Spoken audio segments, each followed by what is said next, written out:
آگے اللہ فرماتے ہیں الذی بارکنا حولہ، اس مسجد اقصی جس کے ارد گرد ہم نے برکتیں رکھی ہیں۔ ارد گرد چونکہ سرزمین شام ہے تو اس میں اللہ نے برکتیں رکھیں، دنیاوی برکتیں بھی رکھی ہیں اور روحانی برکتیں بھی۔ روحانی برکتیں یہ ہیں کہ جتنے پیغمبر اس سرزمین میں آئے کسی دوسری زمین میں نہیں آئے، اور جتنے پیغمبروں کی وہاں قبریں ہیں سرزمین شام میں اور بیت المقدس میں، اتنی قبریں پیغمبروں کی کہیں نہیں ہیں، کسی اور جگہ پہ اتنی قبریں نہیں ہیں۔ اور دنیاوی برکتیں کیا ہیں کہ وہاں کی پیداوار، وہاں کی ہوا وہ بہت صحت کے لیے مفید ہے۔ انار، وہاں کا زیتون، وہاں کی انجیر، یہ سارے ایسے برکت والے پھل اللہ وہاں پیدا کرتا ہے اور بہت وافر مقدار میں۔ میں ترکی کے میں شام کے بارڈر تک گیا ہوں۔ پہلے تو شام کا علاقہ بہت وسیع تھا، تو یہ تو اب جو شام ہے یہ تو تھوڑا سا رہ گیا ہے۔ نبی صلی اللہ علیہ وسلم کے دور کا جو شام ہے وہ تو بہت وسیع رقبہ تھا۔ تو وہ ترکی کے بارڈر پہ جب آپ جاتے ہیں اور شام کی سرزمین ملتی ہے تو آپ کو اندازہ ہوتا ہے وہاں کی ہوا میں ایک خاص قسم کی ایک محسوس ہوتا ہے انسان کو اپنی صحت، اور ایک خاص قسم کی خوشبو محسوس ہوتی ہے۔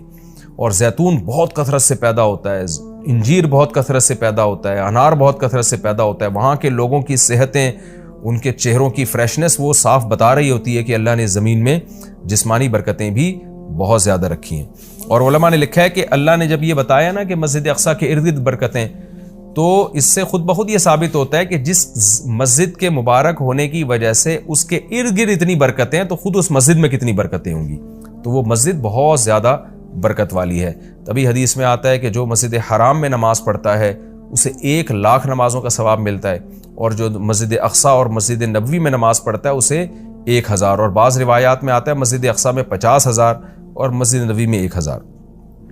اور یہ بھی رسول اللہ صلی اللہ علیہ وسلم کی صحیح حدیث ہے، لا تشد الرحال الا الى 3 مساجد، کہ سفر کیا جائے گا صرف 3 مسجدوں کی طرف۔ کیا مطلب؟ وہ سفر جو بنیت عبادت ہو، بنیت عبادت یعنی 3 مسجدیں ایسی ہیں جن کی طرف سفر کر کے ان مسجدوں کی زیارت کرنا ہی عبادت ہے۔ ویسے تو کوئی بھی مسجد ہو آپ ویسے دیکھنے کے لیے چلے جائیں، اس کو سفر کر کے بھی انسان جا سکتا ہے ویسے ہی دیکھنے کے لیے بھئی مسجد کیسی بنی ہے، خوبصورت ہے یا نہیں، لیکن اعلیٰ وجہ تقرب یعنی وہ سفر جو بطور عبادت کے ہوگا، ان میں صرف 3 مسجدیں ایسی ہیں جن کی طرف زیارت کے لیے سے جانا ہی بذات خود شریعت میں مقصود ہے اور ایک عبادت ہے، اور ان میں جا کے نماز پڑھنے کی اضافی بہت زیادہ فضیلت ہے۔ تو وہ 3 مسجدیں آپ نے فرمایا، ایک مسجد حرام، ایک مسجد اقصی اور ایک مسجد نبوی۔ تبھی مسلمان جب تک مسجد اقصی آزاد نہیں تھی تو مسلمان مسجد اقصی بھی سفر کر کے جایا کرتے تھے، مسجد حرام بھی، اور مسجد نبوی تک تو الحمدللہ اب بھی جاتے ہیں۔ اور اللہ سے ہم دعا کرتے ہیں کہ اللہ تعالیٰ مسجد اقصی کو دوبارہ آزاد کرائے تاکہ ہمیں بھی وہاں جا کے نماز نصیب ہو اور مسجد اقصی کی ہمیں بھی زیارت نصیب ہو۔ یہ ہر مسلمان کی تمنا ہے، اور بہت سے لوگوں کو اللہ نے یہ توفیق دی ہے، وہاں جاتے ہیں، اور بہت سے لوگ اس زیارت سے محروم ہیں۔ تو ہم یہ دعا کرتے ہیں کہ اللہ تعالیٰ وہ مبارک مسجد جس کی طرف اللہ اپنے حبیب صلی اللہ علیہ وسلم کو معجزاتی طور پر لے کر گیا، اور خاص طور پر ہمارے حبیب صلی اللہ علیہ وسلم کو وہاں نماز پڑھوائی گئی معجزاتی طور پر، تو اللہ ہمیں بھی اس مقدس سرزمین کی زیارت کی توفیق نصیب فرمائے اور ہمارے لیے آسان فرمائے۔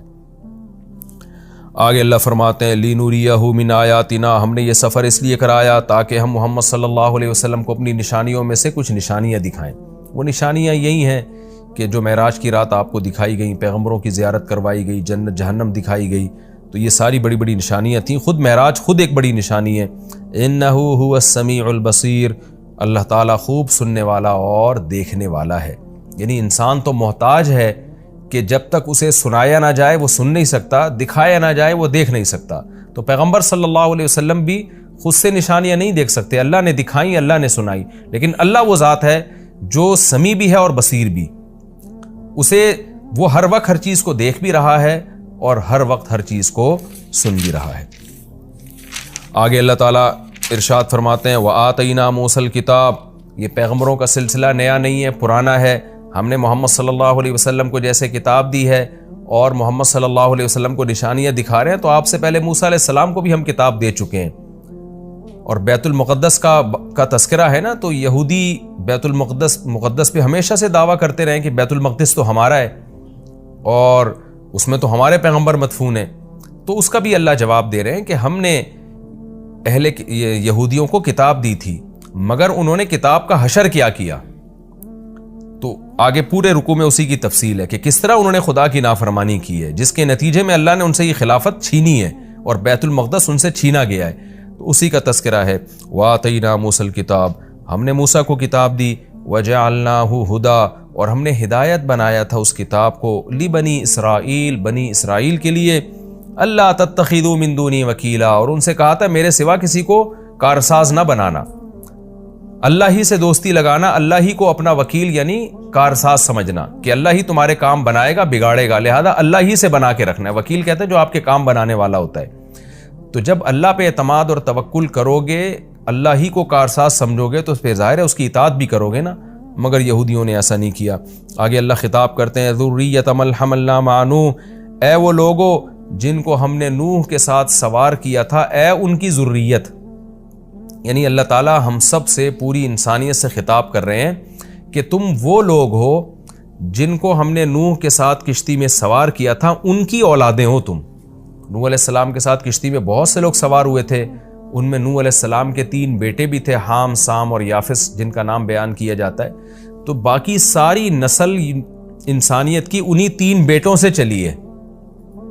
تو وہ چونکہ کشتی میں نوح علیہ السلام کے ساتھ سوار تھے، اس لیے اللہ نے کہا کہ تم اے انسانوں، تم ان کی نسلیں ہو جن کو نوح علیہ السلام کے ساتھ ہم نے کشتی میں سوار کیا تھا، جو ان کے 3 بیٹے تھے۔